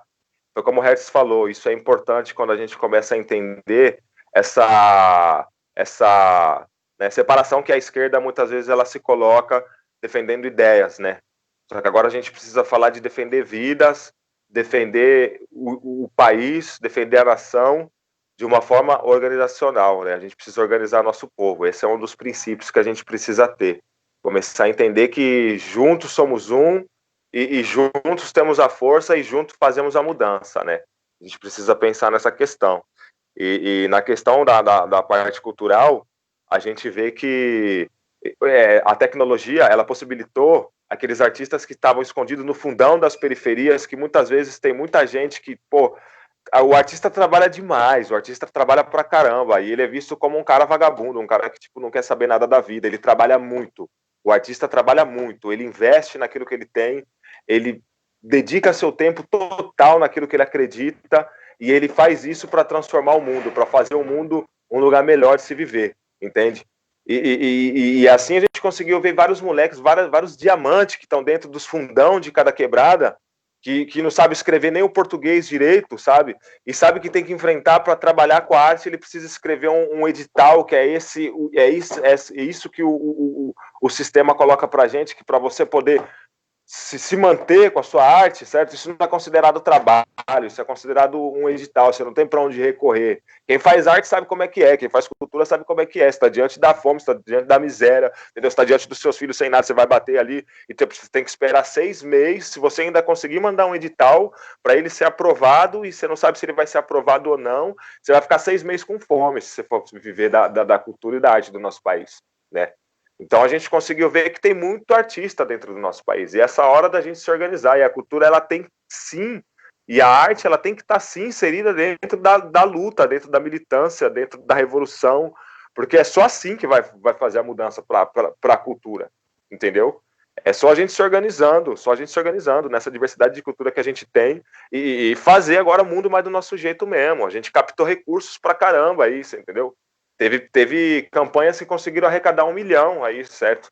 Nosso povo se solidarizou, certo? A gente não precisou do Estado para poder fazer isso por nós, entendeu? A gente conseguiu se organizar dessa forma, entendeu? E se a gente usa essa tecnologia que está diante de todos nós, a nosso favor, consegue mostrar para os nossos mais velhos, ajudar os nossos mais velhos, que, pô, um tiozinho que está lá no Nordeste, lá, que toca um repente, ele tem uma dificuldade extrema para poder ganhar dinheiro com a música, ganhar dinheiro com a arte, fazer isso do trabalho dele, você entendeu? Foi que nem o Hertz falou, a pessoa tem que trabalhar e ainda fazer arte, entendeu? Porque a arte para o sistema não é considerado trabalho, eles acham que a gente não faz nada, entendeu? Mas trabalha muito, entendeu? E eu acho que é isso. E nas considerações finais aqui, quero agradecer a todos vocês, minhas irmãs, meus irmãos, Suzy, grande abraço pro Binho, Suzy, um grande amigo meu, grande Binho, né? Pô, a Magda aí com o trabalho excelente dela aí, meu, nas quebradas aí, junto com o pessoal aí do Paraisópolis aí, desenvolvendo aquele trabalho muito foda. Minha família do Quilombo Brasil, o movimento que eu faço parte também, o Hertz aí, meu irmãozão, guerreiro de fé aí, que vem transformando aí o Maranhão, vem transformando o Brasil aí, dentro do Quilombo Brasil. Dani, minha parceira aí de luta também, que faz parte do movimento Luta Popular aí, tamo junto, foi muito boa essa noite com vocês aqui, e fiz aqui uma listinha aqui para agradecer algumas pessoas aí, porque é muita gente, né, e falar que o Guilherme Malatelx e o Fumaça aí que não estão presentes são do meu grupo também aí, um abração para eles aí. Hoje a gente está tendo um pouco de dificuldade porque eu voltei para São Paulo, eles estão na Baixada ainda, mas a gente continua fazendo o nosso corre. Quero agradecer em nome dos corais da Tenondé Porã, toda a família do Papá, toda a família do Rogério, da Elzira, que são pessoas que fazem parte da nossa vida também. Muita saudade dos meus irmãos lá na Tenondé, da minha família na Tenondé. Quero agradecer também a comunidade do Olaria aí, pô, comunidade que eu amo de verdade aí, de coração aí, todos do Olaria aí, Regina, pelo grande trabalho que você desenvolve aí, Regina, muito 10. A Casa de Cultura Tainã, né, o espaço que a gente tem aqui em Campinas também, qual eu faço parte aí, meu pai, o TC aí, que vem baobá africanizando as Américas aí, com as plantações de baobá. Quero agradecer também todo o pessoal de Campinas, pessoal do Sindicef aí também, que fortalece demais aí na luta junto com a gente, estão ligadaço no que a gente vem desenvolvendo aí. Quilombo Brasil aí, sem palavra para todos do Quilombo Brasil aí, amo vocês. Mano Sag, Thiago, Vitão, o Eikon, que dão essa força pra gente aí, para estruturar toda essa bagunça que a gente faz. A Gerada, Tenondé Porã, das lideranças indígenas aí, todas as aldeias, todas as etnias indígenas do Brasil aí, tá? a minha Vila do Sapo aí, minha querida Vila do Sapo na Praia Grande aí, todos os quilombolas, né? Pessoal da CSP com Lutas aí, irmãs e irmãos do PSTU aí que tá fazendo essa transformação aí também aí, através das lutas aí, Felipinho e toda a minha família que segura essa loucura minha aí, que eu sou meio maluco aí, todo mundo sabe disso. E todos os artistas do nosso Brasil, todos os artistas, todas as pessoas que praticam cultura, a todos vocês aí, nosso salve aí, nosso axé. Muito obrigado aí, tamo junto.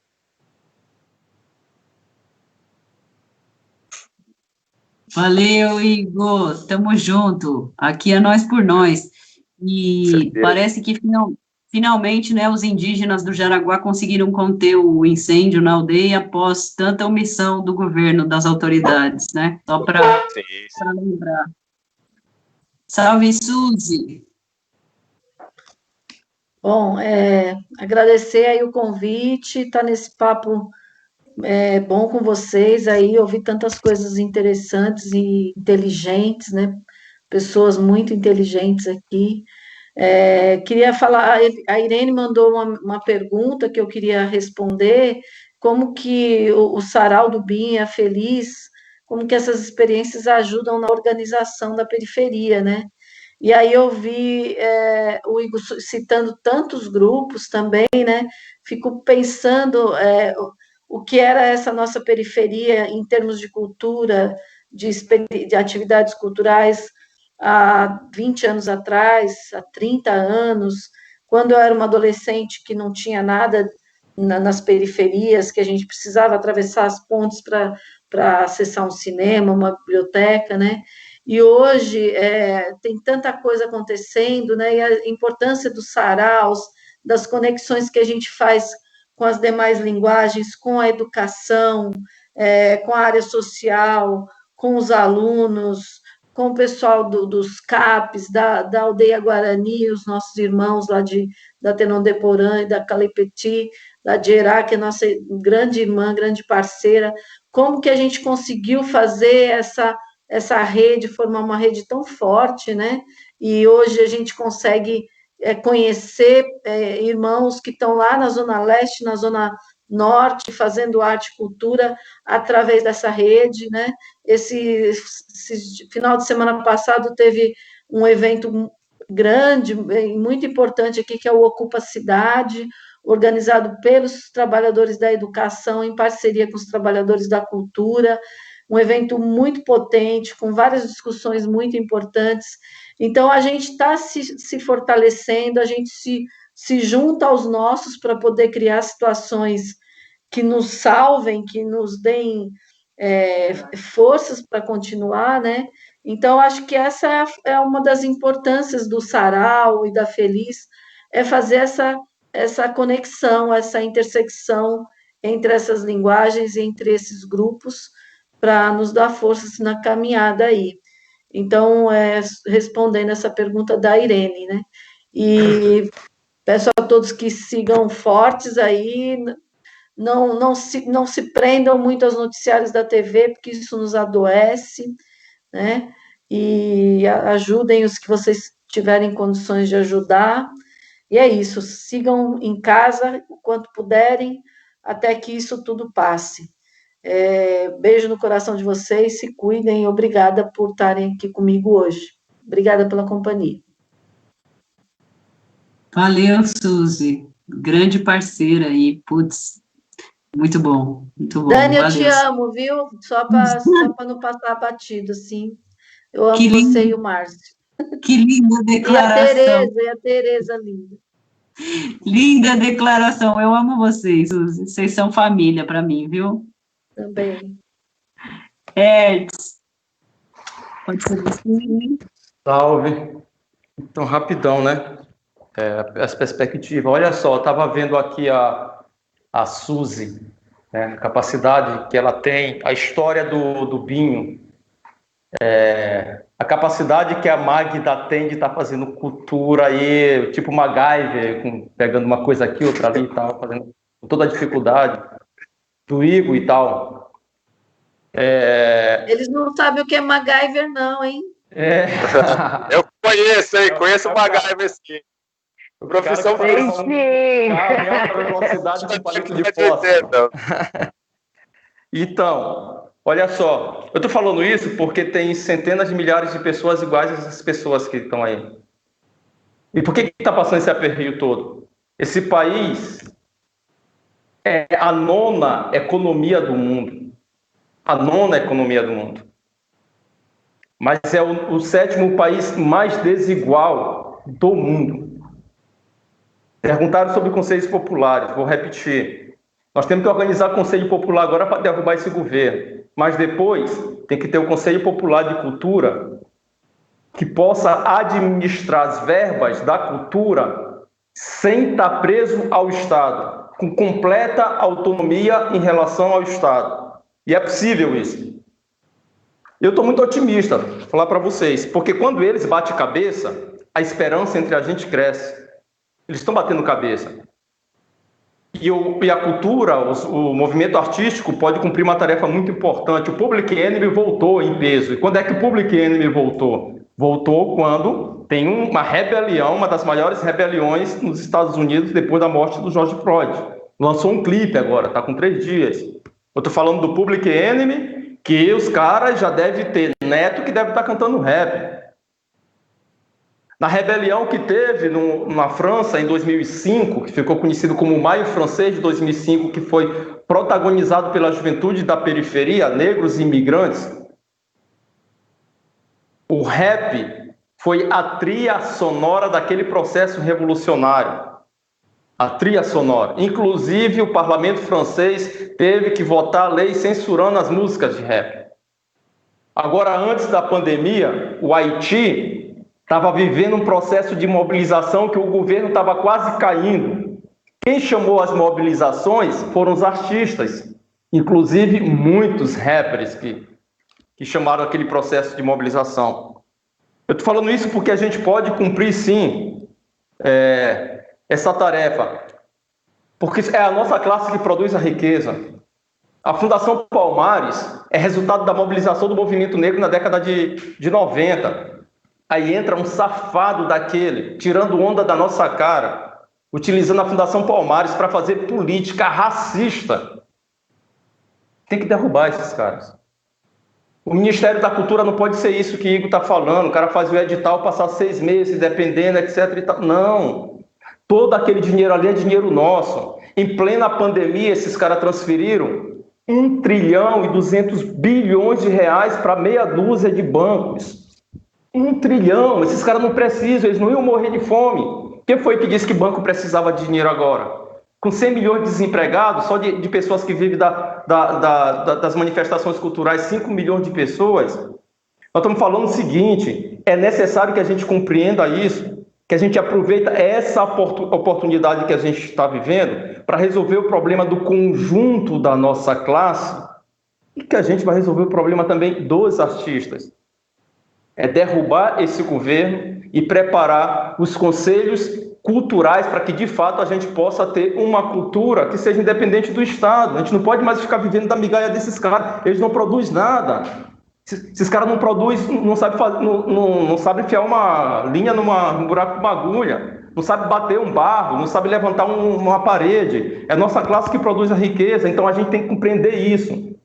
Que a classe que produz a riqueza é a classe que tem que controlar a riqueza. Controlando a riqueza, vai ter dinheiro para as pessoas comer, para as pessoas beber, para as pessoas estudar e também para fazer cultura de maneira mais livre. É isso, muito obrigado aí a todo mundo, parabéns aí o Luta Popular. Valeu, Magda, valeu, Suzy, valeu, Igor. Tamo junto. Valeu, gente. Que honra. Valeu, Dani. Valeu, minha irmã.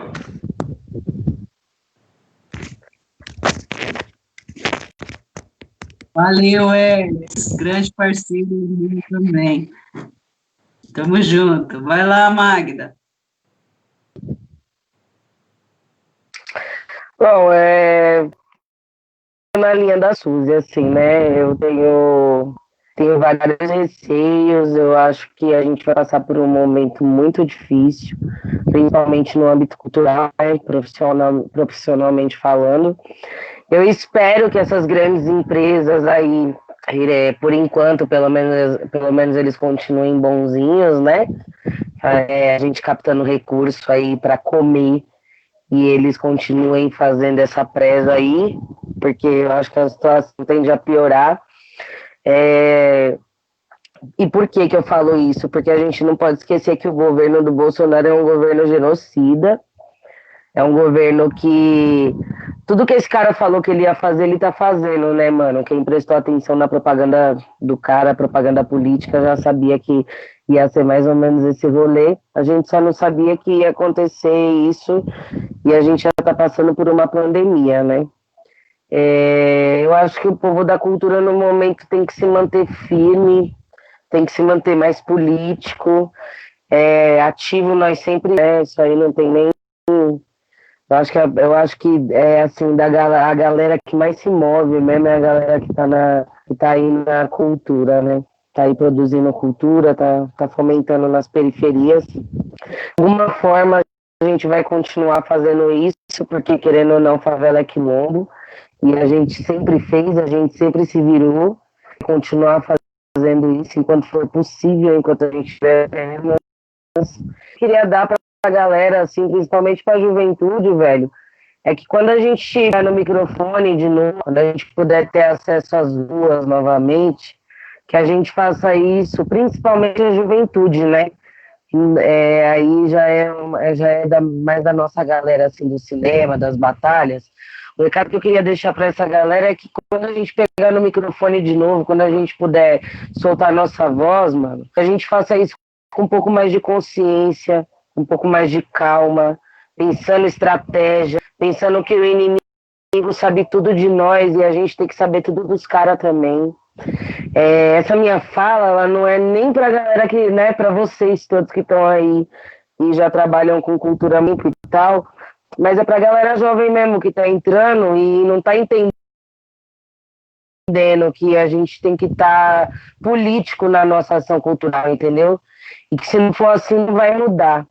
E pra galera da política, pros progressistas, pra galera de esquerda que, tipo, mano, tá com nós, tá fechado, dá aí a mão, não se tá pautar a questão racial no nosso país, o barato vai ficar cada vez mais louco, e as pessoas vão morrer cada vez mais, e elas vão ficar mais pobres. Todo esse levante que está acontecendo já são mais de 400 anos que o nosso povo está acorrentado, está aprisionado. E tudo que a gente consegue fazer é a base de uma resistência inigualável. Foi muito o que o Igor colocou aí. Não só no âmbito cultural, porque é isso, nós somos trabalhadores, né? A cultura, né, quem produz cultura também é da classe trabalhadora. Eu acho que nessa luta a gente está junto, né? Mas o que é importante é a gente entender que a gente está num momento de potencial, de pessoas que têm um potencial para falar grande, e que a gente tem aí uma periferia que está acordando, que está se descobrindo politicamente e está descobrindo as suas identidades, e que é muito necessário que a nossa cultura seja promovida e fundamentada cada vez mais na questão da raça, e que as políticas públicas elas sejam efetivas, e que daqui para frente a gente consiga fazer isso entre os nossos, né? Claro, eu estou falando, né? Consiga pautar a questão racial no nosso país. Eu acho que sem isso a gente não vai conseguir chegar a muitos lugares, não, cara. Eu acho que só fomentar a cultura e só falar de ativa, onde a pauta racial é secundária, a gente não vai conseguir fazer grandes coisas. Para finalizar, assim, eu gostaria de agradecer o Empodere-se Negro, a minha irmã, que está aí comigo na luta sempre, né? Eu gostaria de agradecer ao coletivo Desenrola e Não Me Enrola, que, mano, sempre foi muito fundamental de comunicação aqui do Jardim Ângela, super importante. Gostaria de agradecer ao Comitê Mestre Moa, que a gente sempre está aí debatendo com muitas ideias que são muito pertinentes. Tem uma atuação aqui no Capão Redondo que me permite também estar perto de outras pessoas do meu território, né? Queria agradecer a galera da FAP, que é a Frente Anarquista da Periferia, que está vindo aí com uma proposta super legal no campo de atuação baseado nas questões de afeto. E, por fim, o Luta Popular, que é um lugar também que eu faço de fala muito legal, consigo atuar com algumas coisas, a gente consegue trocar bastante. No mais, boa noite, obrigada, Hertz, Igor, Suzy, putz, vocês estão na nossa vida, assim, muito demais. A Suzy, porque o Sarau do Binho representa muita coisa, assim, pra gente, principalmente a gente que atua na rua. O Hertz, porque ele é incrível, né, Hertz? Putz, eu tenho uma admiração muito grande por você, pela sua história, seu trabalho, te ouvir falar é sempre uma honra. O Igor, que eu conheci há pouco tempo, mas assim, a gente já tem a gente se entende, a gente tem um trabalho muito parecido, assim. E eu espero que futuramente a gente consiga fazer mais coisas. Obrigada, Dani, pelo convite à Luta Popular. Boa noite, gente. Valeu, Magda. Tamo junto, mulher. Nóis. Gente, eu só tenho que agradecer, agradeço todos que participaram, assistindo a live, comentando, agradeço demais aqui os convidados, vocês foram, assim, demais, sem palavras, me arrepiei inúmeras vezes, me emocionei. Valeu. Aprendi pra caramba, vocês são grandes mestres e mestras. Agradeço demais aí também o Luta Popular, que idealizou o debate, e o Vinícius, grande Vini Pessoa, que possibilitou essa live. Sem ele, essa live não seria possível. Gente, agradeço demais. Agora a gente vai ficar com o clipe aí para fechar, com chave de ouro. Vamos ficar com o último clipe do Gira Vermelha. Valeu, gente. Valeuzão. Falou, gente. Boa noite aí. Manda abraço. Valeu, beijão. Os tiros que acertaram Marielle, acertou cada um de nós. Uma conseguiu chegar em casa e a outra foi assassinada. Levanta a tua espada, Ogum, teu povo quer justiça, Ogum. Teu povo não é qualquer um. Teu povo quer justiça, Ogum. Teu povo não é qualquer um. Marielle, mestre Lua, quilombolas, indígenas.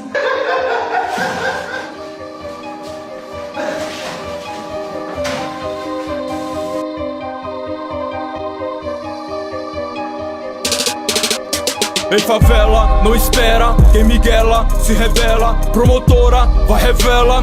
Quem mandou matar ela? Condomínio de luxo, deixa entrar o bruxo. 58, astuto, 65, vai fundo. Delegado, fajuto, seu brasão tá sujo. O porteiro sisudo viu tudo, que cês vão dizer agora? Com mentira, vê se cola. Aí 5 da cartola, aí sim que morre estoura. Deram Chile, seu modelo, Pinochet. De espelho, ou touché, qual foi mesmo? Tão com medo? Sua gente não é gente como a gente. Nossa gente não tem medo de sua gente. Se laranja alimenta presidente, nossa alma tem Palmares presente. Tem Queiroz que apertou, tem Queiroz que acessou. Superman de Playboy, pô, Queiroz vazou. Entrega Petrobras, entrega Eletrobras, entrega Previdência, entrega Satanás. Nacionalismo fake, é melhor ser governado por peixe. Joga o celular fora, pô, cata o áudio do condor. Meio ambiente preservou, quem fez menos cocô. Aqui pra favela a morte, emancipa o gueto depois de dar sorte. 19 motivos pra tentar com a morte, 17 verdades pra entrar em choque. Covid-19 deboche, atleta é o teste, mentiras e sorte. Fazendo subir e decolar as mortes, fazendo cair o meu ódio sobe. Cê quer dominar em conteste, double fake, Big Mac. Cê quer avançar mas não moche, então vai Big Mac, tosse.